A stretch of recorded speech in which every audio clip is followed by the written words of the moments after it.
Bom, pessoal, boa tarde, né? Agora nós vamos para a segunda etapa dessa introdução à metodologia da pesquisa científica, né? Então agora nós vamos ver um pouquinho dos estudos que existem, né? Das formas científicas de você estudar, formas de estudo que a gente pode fazer para ser considerado um trabalho científico, tá? Depois a gente vai ver um pouquinho das etapas desse trabalho científico, formas de divulgação, tá? E vamos falar um pouquinho de currículo Lattes, ok? Bom, a gente dentro da ciência a gente pode ter tanto estudos observacionais ou experimentais, tá?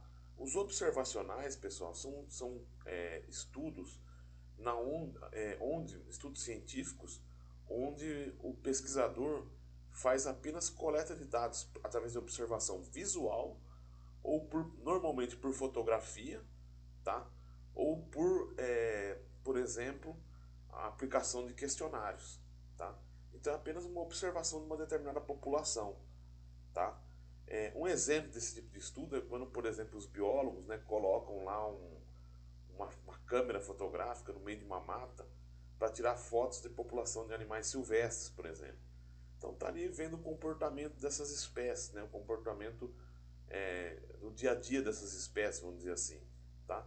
Dos questionários, a gente pode dizer aí, por exemplo, quando você quer fazer, por exemplo, um estudo para saber o comportamento de consumo de uma população em relação a um determinado alimento, por exemplo, tá? Então, é um estudo populacional, né? E você aplica o teste, tá? Faz um questionário, tá? E desse questionário você vai inferir, vai fazer os resultados, né? Vai produzir os seus resultados, depois vai inferir conclusões ali, tá? E também pode ser utilizado também esse observacional antes de você começar a fazer o teu trabalho experimental mesmo, entendeu? Então você pode tirar fotos, por exemplo, você tem um problema no campo, por exemplo, né? Nós que somos agrônomos, né? Tem lá um determinado problema no campo que você quer estudar. Você tira fotos, primeiro vê se faz algum tipo de tratamento e vê se vai dar resultado, tá? Então compara um antes e depois começa a fazer o estudo experimental, tá? Bom, o trabalho experimental é através principalmente dos experimentos. Tá? O pesquisador realiza um experimento com vários tratamentos. O que são os tratamentos? Aquilo que você vai estudar, literalmente. Tá? E várias repetições. Então ele faz lá, pega várias repetições de dados. Para quê? Vocês vão estudar lá na estatística que com essa repetição você consegue ter uma comprovação dos seus dados. Tá? Ok? Bom, então ele pega lá vários tratamentos, tá? Que é o que ele vai estudar. Então, por exemplo, eu quero ver se um determinado fungicida é eficiente. Eu pego várias doses desse fungicida e faço a aplicação numa lavoura de soja. A minha população vai ser a lavoura. O meu objeto de estudo vai ser o fungicida, tá? E aí eu vou coletar dados, vou trabalhar em cima desses dados brutos, né, através da estatística e vou chegar às minhas conclusões, tá? Aqui também a gente pode ter tratamentos quantitativos ou qualitativos. Vejam bem, não é a natureza da ciência, tá? A gente tem ciência quantitativa e qualitativa também, tá? Lembra lá, tá? Só que essa ciência quantitativa é aquela que a gente quantifica de alguma forma o teu resultado, não é isso? E a qualitativa é mais para estudar as emoções, os comportamentos. Aqui não, é o quantitativo e qualitativo do tratamento, ok? Porque a gente considera tratamento qualitativo aquele que você não tem um número em cima dele, vamos dizer assim, tá? Então, por exemplo, doses de um fungicida. Então eu aplico ali a dose 0, 100, 200, 300 ml por hectare. É um tratamento quantitativo, porque você tem quantidades do teu fungicida. Aqui não. O qualitativo é, por exemplo, a comparação de variedades de soja. Então tem uma variedade A, B, C e D, tá? Então vamos supor, eu tenho uma variedade da Singenta, uma empresa de agronomia, eu tenho uma variedade da Brasmax, tá? Então tem várias empresas aí, então tem várias variedades e a gente quer compará-las, tá? Mas o que diferencia uma da outra é o corpo, vamos dizer assim, qualitativo, né? A qualidade delas, que vai aumentar ou não a produtividade, tá? Aí a gente vai utilizar a estatística, que é uma ferramenta de análise de dados, interpretação e para te ajudar a chegar às conclusões, tá? E através de tendências você vai começar a dizer o comportamento que você vai ter no campo. Bom, aqui a gente tem os experimentos, né? Vou mostrando para vocês uma foto. O que são os experimentos? Aqui, por exemplo, foi uma aplicação de fungicida, tá? Então a gente pegou várias doses de fungicida e aplicou numa lavoura de feijão. Então o fungicida eram os tratamentos, a população era o feijão, tá? A lavoura de feijão, tá? Fizemos várias repetições, cada estaquinha aí a gente dividiu uma área, é uma determinada parcela que a gente está trabalhando, tá? E aí cada uma dessas parcelas a gente vai aplicar uma dose do fungicida, cada um desses quadradinhos delimitados aí por essas estacas, tá? Bom, aí aqui a gente fez as aplicações com várias repetições, vai tirar vários dados, depois joga na análise estatística e vai ver os resultados que a gente consegue lá. Então faz várias análises, aí até tem uma foto com um equipamento, né? Então tem muitos equipamentos que a gente utiliza a campo para verificar presença de algum tipo de estresse, ou por exemplo a gente pode fazer análise foliar, se for para fungicidas, né, faz o comportamento da doença, etc. Né? Então a gente vai tirar as variáveis. E aí observa os resultados, coleta-se os dados, tá? Vai ver se os dados é qualitativo ou quantitativo, porque quando o dado é qualitativo, a gente diz, a gente faz na verdade uma análise através de testes de médias, tá? Então utiliza o teste de Tukey, utiliza o teste de Scott-Knott, Duncan, tá? Vocês vão estudar mais isso na estatística, mas por quê? Vamos utilizar médias, ok? Quando é quantitativo, a gente utiliza mais gráficos, né? Comportamento, né? Então usa curvas de comportamento para explicar aquele determinado resultado, tá?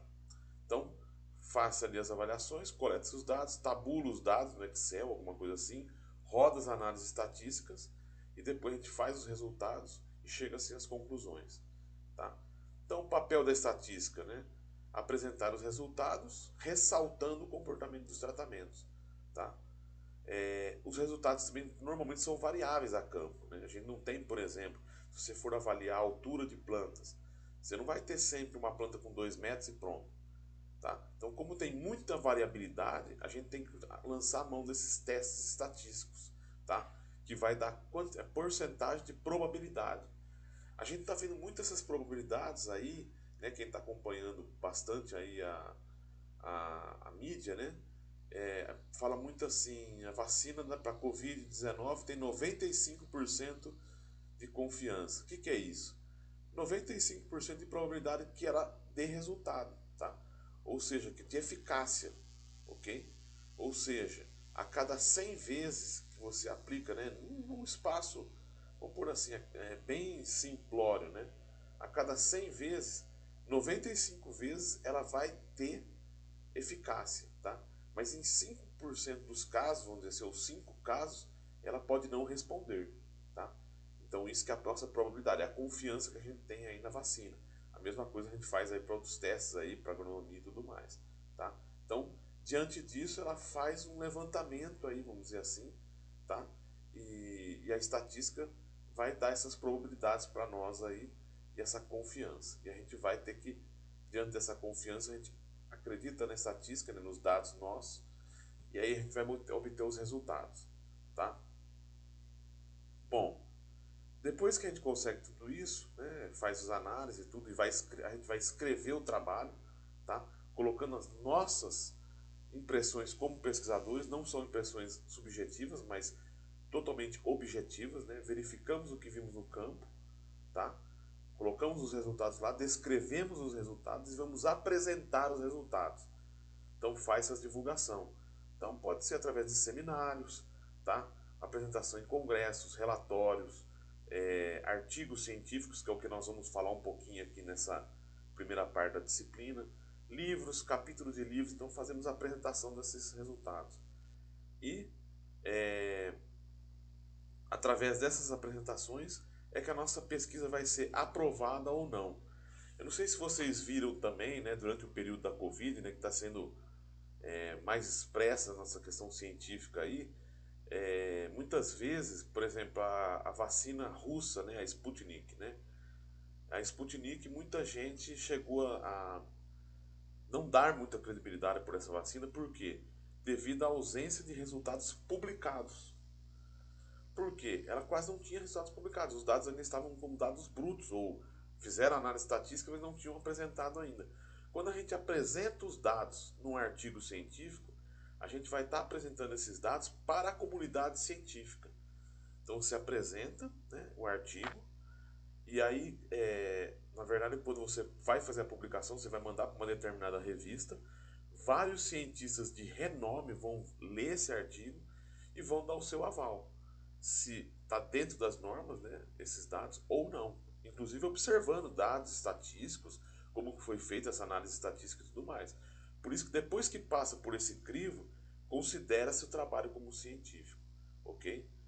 Bom, diante disso, pessoal, vamos falar um pouquinho aqui dos atributos do cientista. O que o cientista tem que ser, ou o que a pessoa tem que ser para se transformar em cientista? Primeiro, ter um grande conhecimento sobre o assunto a ser pesquisado, tá? Então, já tem que ter uma formação, muitas vezes o pesquisador, né, já é formado, tá numa universidade, né, fazendo trabalhos científicos no seu dia a dia ali, e vai tendo o seu conhecimento científico cada vez mais aumentado, tá? Curiosidade, tá? Então, é importante que o cientista não só conheça a sua área, mas tenha curiosidade de estudar mais sobre sua área, tá? Criatividade para poder inventar trabalhos ou poder bolar novos trabalhos, né, para sua área. Integridade intelectual, né? Ou seja, imparcialidade. O cientista tem que ser imparcial. Os resultados que ele observou e que são as respostas têm que ser colocadas no papel, tá? Ele não pode inventar, ou não deu resultado, mas eu vou colocar assim que pelo menos eu posso passar lá uma imagem que ainda possa ter algum resultado. Tem que ser imparcial. Senso crítico, tem que sempre questionar outros resultados. Sensibilidade social também, porque às vezes você tem que fazer um trabalho que seja interessante para a tua comunidade, tá? Então hoje no Brasil nós temos muitos trabalhos científicos que precisam ser apresentados aí, né? Na área de agrárias, né, agronomia, engenharia agrícola, tem muita coisa que a gente pode trabalhar com máquinas, com motores, irrigação, solos, tá? As culturas, tem muita coisa que pode ser trabalhada, tá? Perseverança e paciência também, né? Então o cientista ele deve perseverar, né, nos seus trabalhos, aí deve buscar sempre os melhores resultados, né, ou a melhor forma de obter esses resultados. Paciência porque muitos trabalhos científicos podem demorar muitos anos. Então, por exemplo, melhoramento de café, por exemplo, né, ou de culturas perenes, pode demorar 20 anos para ele lançar uma variedade. Então é muito tempo, né? Então tem que ter paciência. Se não tiver paciência, não vai trabalhar com essa área, tá? E confiança nessa experiência que ele teve ali para trás, tá? Ok? Bom, cada pesquisador, né, quando a pessoa vai se formar pesquisadora, ele vai escolher uma determinada linha de pesquisa, tá? Então até busquei aqui uma definição de linha de pesquisa, tá? Que é o que? O afunilamento do seu conhecimento científico. O cientista não pode estudar, até pela questão de tempo, né, e recursos, ele não pode sair e estudar várias áreas ao mesmo tempo. Ele tem que estudar uma determinada área, tá? Então, o que é uma determinada área? Primeiro, é uma área do conhecimento. Então, por exemplo, nós temos a área de ciências agrárias, tá? Que é a que a gente estuda, onde está englobada aí a engenharia agrícola e a agronomia. E dentro da agronomia, ele vai escolher uma linha de pesquisa. O que é essa linha de pesquisa? São temas aglutinadores, então que estão aglutinados, né, que estão temas de assuntos que você vai estudar, que estão unidos um ao outro, né, de estudo científico, tá? Que se fundamentam em tradições científicas também, ou seja, que já vem há muitos anos sendo estudado de uma mesma forma, tá? Então já se tem a tradição de estudar daquela forma aquele tema, tá? Da onde se originam projetos cujos resultados têm uma certa semelhança entre si, ou afinidade entre si. Então, por exemplo, eu estou estudando na área de solos. Então, tem toda uma tradição de estudo na área de solos. Então, utiliza-se lá, por exemplo, o trado, ou equipamentos que você vai estar sendo feito ali, análise de solo, né? Elas são todas vamos dizer assim, já tem uma tradição nesse estudo, né, de utilizar esse tipo de ferramenta, que no final vai sempre chegar a um resultado mais ou menos próximo dentro dessa área aí de estudo, tá? Então, as linhas de pesquisa agrupam estudos de uma determinada área do conhecimento, ok? Então, são estudos que estão sendo realizados que vão tendo uma semelhança muito grande e vão sendo somados, formando uma determinada linha de pesquisa, tá? Bom, um pouco mais aqui, né? A linha de pesquisa deve ser fundamentada em objetivos específicos, ok? Então, eu vou estudar lá a área de solos, o comportamento do nitrogênio no solo, tá? Então, uma linha de pesquisa. Envolve inúmeros projetos, né? Então tem muitos pesquisadores que vão ali e vão somando esses resultados, tá?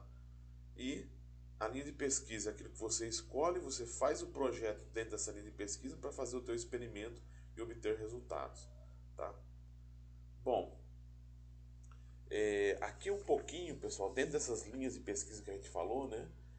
Então, a gente primeiro afunilou primeiro um pouco o tema, né? Explicando o que é a linha de pesquisa, e agora a gente volta de novo para o assunto ciência, tá? Então, só para mostrar para vocês aqui que existe um mito muito grande no Brasil, tá?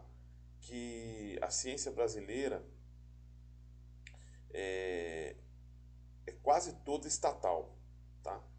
Esse, vamos dizer assim, mito não deixa de ser em partes verdade, tá? Mas existe um outro mito de que no mundo todo a ciência normalmente ela é bancada por empresas privadas, tá? Então eu coloquei aqui um gráfico para mostrar para vocês que em alguns lugares, né, boa parte dessa ciência, vamos dizer assim, é bancada por recursos públicos também. Então eu coloquei aqui, por exemplo, eu coloquei aqui alguns países, né, por exemplo, Estados Unidos, aí com 66% realmente feito pelo setor privado, mas existe 34% feito pelo setor público. E o montante de recursos que é gasto lá, se a gente for comparar com aqui, é muita coisa, tá? A Rússia, aí tudo bem, um sistema socialista, aí já tem aí em torno de 27% apenas do setor privado, tá? China também, né? A China bem mais, olha aí, 75%, Itália meio a meio. No Brasil aí está em torno de 50% dos investimentos são para o setor público e 47% setor privado, tá? Mostrando para vocês aí, né? Mas no mundo todo aí tem uma divisão muito grande, lógico, alguns países mais, outros menos, né?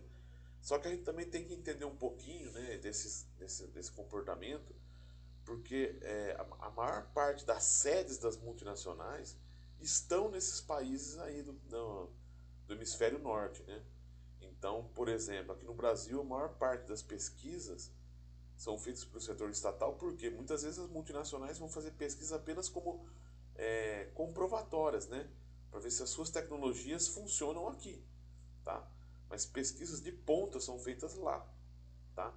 Então esse é um problema, vamos dizer assim. A gente não tem tantas empresas fazendo pesquisa no Brasil, tá? Por isso que o setor público acaba tendo que arcar mais aí um pouquinho, tá? Mas a gente pode ver que quase no mundo todo aí existe uma divisão bastante grande, né? E mesmo países que têm uma já um histórico, né, de ter pesquisas financiadas por empresas, muitos desses países ainda assim têm pesquisa financiada por um setor público, né? Bom, aqui para mostrar para vocês um pouquinho, esse gráfico aqui vai ficar um pouquinho desatualizado, porque hoje a gente colocou aqui, né, que é das empresas, né, os setores, né, apesar que não está tão desatualizado assim, que são os setores que investem em pesquisa e desenvolvimento, tá? Hoje no mundo realmente o farmacêutico está muito maior, tá? Porque devido à Covid aí esse ainda foi maior a questão dos investimentos aí, tá? No setor farmacêutico, mas a gente vê aí que alguns setores, né, farmacêutico, o de hardware, né, computador, né, informática, né, automotivo depois, os softwares, serviços também, né, eletrônicos já são setores que já investem menos, por quê? os setores eletrônicos já são tecnologias mais estáveis, né? Televisão, ninguém vai inventar outra coisa que não seja televisão. Agora, o farmacêutico são o quê? As novas drogas de remédio e tal. Então, tem um investimento muito grande. E nesse ano de 2020, esse investimento aumentou muito, tá? Por quê? Principalmente devido aí à vacina para a Covid, ok? Bom, no Brasil, então, a gente tem várias fundações aí que fazem pesquisa, né? Então, a parte estatal, né, acaba gastando bastante aí, né? Bastante financiamento. Então, a gente tem muitas fundações estaduais, tá? Que investem na pesquisa em cada estado, né? Então, a gente tem, por exemplo, a FAPESP. Aqui no Mato Grosso, a gente tem a FAPEMAT, né? Que é a Fundação de Amparo à Pesquisa do Estado do Mato Grosso. Normalmente, essas fundações, aí, por lei, elas teriam que investir em torno de 1 a 2% do PIB estadual em pesquisa, tá? Isso serve para o nacional também, tá? Mas normalmente elas acabam não investindo isso, ok? Então temos vários estados aí, né, com fundações estaduais. Eu acho que o único estado que ainda não tem uma fundação estadual é o estado de Rondônia, tá? Que por enquanto ainda não tem nenhuma fundação. Os outros, todos os estados praticamente possuem fundações estaduais que fazem o quê? Qual a função dessas fundações estaduais? Investir em ciência e tecnologia dentro dos seus estados, seja na área agrária, na área de saúde, na área de comércio, na área de ciência, de medicamentos, tá? Então, elas fazem essa pesquisa aí dentro dos seus estados, tá? Ok? Aqui mostrando um pouquinho, né, de como que são esses investimentos. Então, alguns estados com mais investimento, outros com menos, tá? Para mostrar um pouquinho como é que é essa disparidade, né? Então, na verdade, São Paulo e Rio de Janeiro investem muito mais, tá? O Mato Grosso bem menos aí, né? O Mato Grosso está brigando aí um pouquinho aí para chegar, na verdade, antes da pandemia, né? Agora, com a pandemia, reduziu muito mais, né? Os dados, as informações aí, praticamente quase que zerou, né? Gastos em ciência e tecnologia, inclusive prorrogando projetos e fazendo com que projetos que iam ser feitos, né? O pagamento desses recursos aí fosse jogados para frente, né? Porque realmente agora o importante está sendo aí a Covid-19, tá? Grandes projetos científicos nossos, né? São principalmente estatais, né? Mas existem também projetos de empresas, mas eu vou falar um pouquinho dos estatais, né? Um dos projetos aí muito importantes aí que o CNPq, né, que é o Conselho Nacional de Pesquisa e Desenvolvimento Científico Brasileiro, né, que é o órgão nacional que faz essas pesquisas aí. A gente vai falar de algum desses projetos, né? Ele começou a desenvolver, né, o projeto aí de lançamento de um foguete, né, que iria para o espaço, né? Esse também foi prorrogado esse projeto e já há alguns anos que não vem recebendo tantos investimentos assim, tá? Então deu início aí a partir daí esse projeto, mas que em 2010 ele sofreu um acidente, não sei se vocês se lembram, né? 2010, acho que 2009, se não me engano, tá? Onde morreram vários astronautas brasileiros aí na base de Alcântara. Por quê? O investimento era muito pequeno, em torno de 30 milhões de reais, tá? Enquanto os Estados Unidos investem milhões, né, para o lançamento de foguetes, o Brasil investiu um valor muito pequeno e acabou dando esse problema, né? Infelizmente, com a morte de vários pesquisadores no dia lá, né, do lançamento desse foguete, que acabou sendo uma tragédia, tá? O que mostra um pouquinho aí que a gente ainda está bem atrasado nessa questão desses trabalhos, né? Então precisaria de mais financiamento. Infelizmente, às vezes o cientista acaba pagando com a própria vida por não ter o financiamento necessário para que sejam realizados esses projetos, ok? Um outro grande projeto nacional científico brasileiro foi o projeto Genoma, esse financiado quase que na integridade pela FAPESP, tá? O que foi esse genoma Xilela, né? Foi o sequenciamento do genoma da Xilela fastidiosa, tá? Responsável pelo cancro cítrico, né, na citricultura. Fez então esse sequenciamento genético aí, tá? Para que se conhecesse essa bactéria, né, que causa essa doença no cítrio, uma doença muito importante para a citricultura paulista, tá? e com isso se tivesse aí medidas, né, de controle e descoberta aí de algum tipo de antibiótico, alguma coisa assim, para controle dessa bactéria. Então foi um grande projeto nacional, com gastos aí na ordem de 1,5 bilhões de reais, né? Então muita coisa que se investiu nesse projeto, tá? Ele começou a partir do primeiro semestre de 97, né? Foi uma rede de cientistas em todo o Brasil, tá? Que fizeram esse projeto, desenvolveram esse projeto aí, tá? Então aqui a gente está falando um pouquinho da questão das exportações, né? Os citros, é, muito importante para São Paulo. Então a FAPESP, sendo sensível a isso, colocou a Xylella fastidiosa como agente causal aí da CVC, né? Como um dos principais doenças da citricultura que tivesse para ser aí controlado ali para ser feito o trabalho científico. Qual que era o problema? Não se tinha quase nada sobre isso, né? O sequenciamento genético, né, começou na década de 90, então se tinha pouca coisa, tá? Então com isso você seria um trabalho pioneiro, tá? Então fez aí o trabalho, né, fazendo esse sequenciamento genético, tá? Foi o primeiro sequenciamento de genoma, né, fora do eixo Estados Unidos e Europa, tá? Então, participação de 192 pesquisadores, 35 laboratórios, tá? Foi feita uma rede de trabalhos, tá? E que acabou sendo muito premiada aí no mundo todo, né? A partir de 2000, né, que quando se teve os primeiros resultados desse sequenciamento genético, tá? No caso foi para desvendar aí a doença da Xylella, né? Então teve várias publicações, né? Publicações internacionais e tudo, tá? Qual que foi o legado desse projeto, né? Uma parceria público-privada bem sucedida, porque o setor público resolveu e trouxe soluções para o setor privado, no caso a citricultura paulista, que desenvolveu muito depois desse projeto aí, capacitou pesquisadores, né, nessa área de genoma, né, com sequenciamento genético, né, instalação de laboratórios lá para desenvolver esses trabalhos, tá? Foi também a base para novos programas científicos, tá? E serviu também como oportunidade de cientistas brasileiros de interagirem com cientistas no mundo todo, tá? Desenvolvendo uma tecnologia basicamente, genuinamente nacional, tá? Já existia tecnologia mundial, mas a forma de fazer nacional, né, nossa, brasileira, no sequenciamento de uma doença tão importante para a citricultura, tá? Bom, nós temos, além desses projetos em rede, né, nós temos alguns pesquisadores aí que são importantes, inclusive para o nosso estado, que a gente não sabe, né? Então, pesquisadores, por exemplo, na área de soja, né, não sei se vocês sabem, né? Existem alguns pesquisadores da Embrapa, da Universidade Federal de Viçosa, de Lavras, né? O professor Tuneu Sediano, por exemplo, que ele fez o melhoramento genético da soja, né?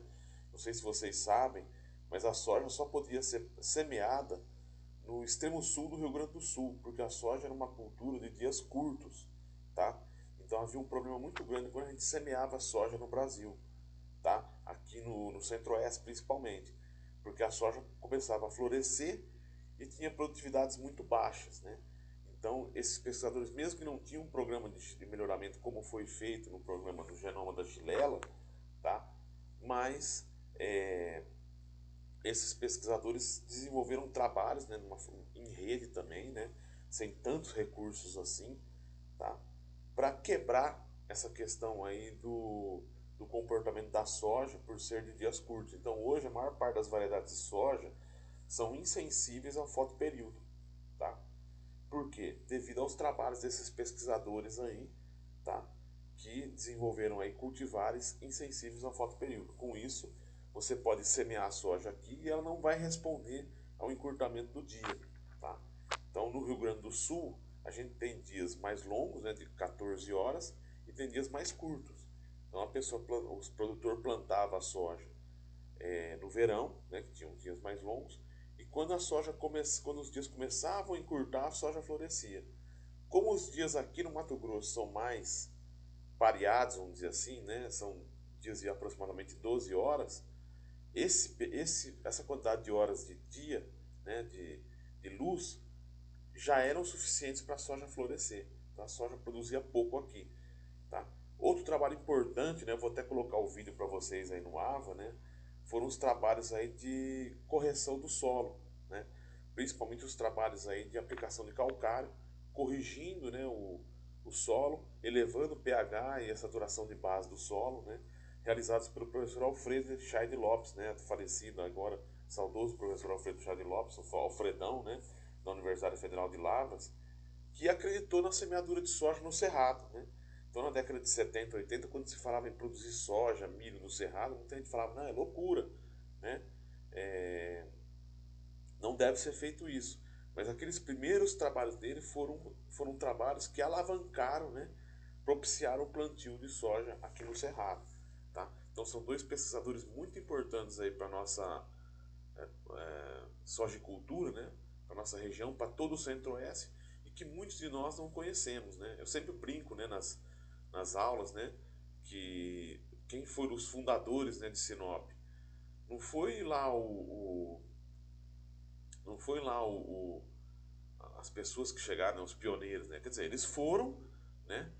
Mas na verdade os grandes idealizadores do Centro-Oeste, né, foram o professor Alfredo Chaide Lopes e o professor Tuneu Sediama, né? E outros pesquisadores ainda da Embrapa e todos os outros que vieram junto aí trabalhando fazendo esses trabalhos de pesquisa aí, né? Se alguém quiser procurar mais sobre a história deles, tem bastante coisa aí na internet, tá? Bom, eles fizeram o que? Os experimentos. O que é um experimento, pessoal? O experimento é um conjunto de atividades planejadas, tá? Com tratamentos e com variáveis que vocês vão avaliar ali, coisa que vocês vão avaliar no experimento, para confirmar resultados ou para obter novos resultados, tá? Usa-se os testes de hipótese, tá? Com auxílio, vai auxiliar aí nas decisões, né?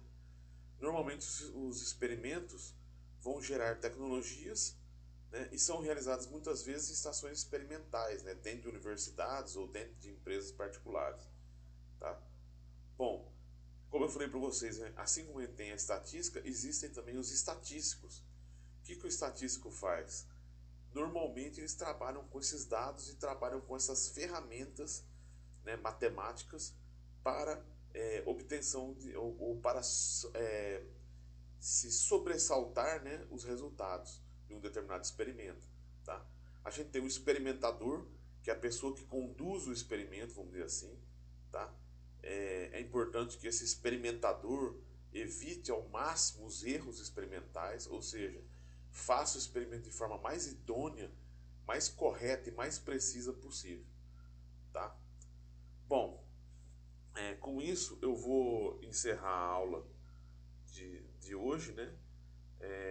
Porque depois eu vou apresentar para vocês um pouquinho o CNPq, o currículo Lattes, mas vai ficar para uma próxima aula aí para vocês, ok? Então obrigado aí por ter assistido o vídeo até aqui. Boa aula aí, bom que vocês tenham aproveitado ao máximo aí o vídeo. Obrigado.